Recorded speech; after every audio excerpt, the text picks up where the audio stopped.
मकाची कणसं आज उकडली होती. मामाने 2-3 कणसं आणली ती. कोवळी कणसं असल्यामुळं काय केलं भाजायला नकोच म्हणलं, उकडून घ्यावी. मीठ घालून छान उकडून घेतली.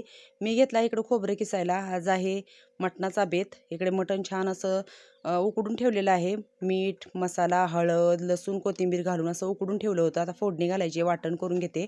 खोबऱ्याचं वाटण करायचं. खोबरं खिसून, भाजून, थोडंसं टोमॅटो, लसूण, कोथिंबीर असं वाटण करून घेतलं.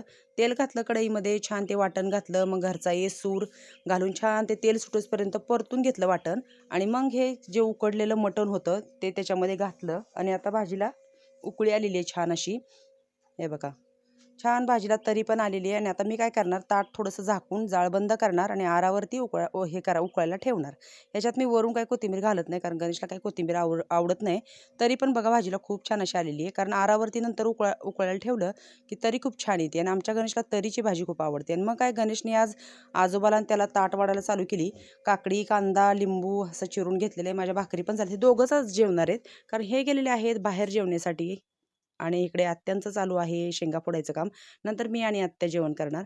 हे बघा, गणेशने गरमागरम आजोबाला त्याला जेवण वाढून घेतलेलं आहे. माझ्या झाल्या होत्या भाकरी, म्हणलं जेवा गरम गरम. कांदा, लिंबू असं गावाकडचा झणझणीत आज बेत आहे. मटणाचा भात पण बनवलेला आहे. तर मी थोडीशी भाजी बनवणार आहे. तांदूळशाची भाजी आहे ती.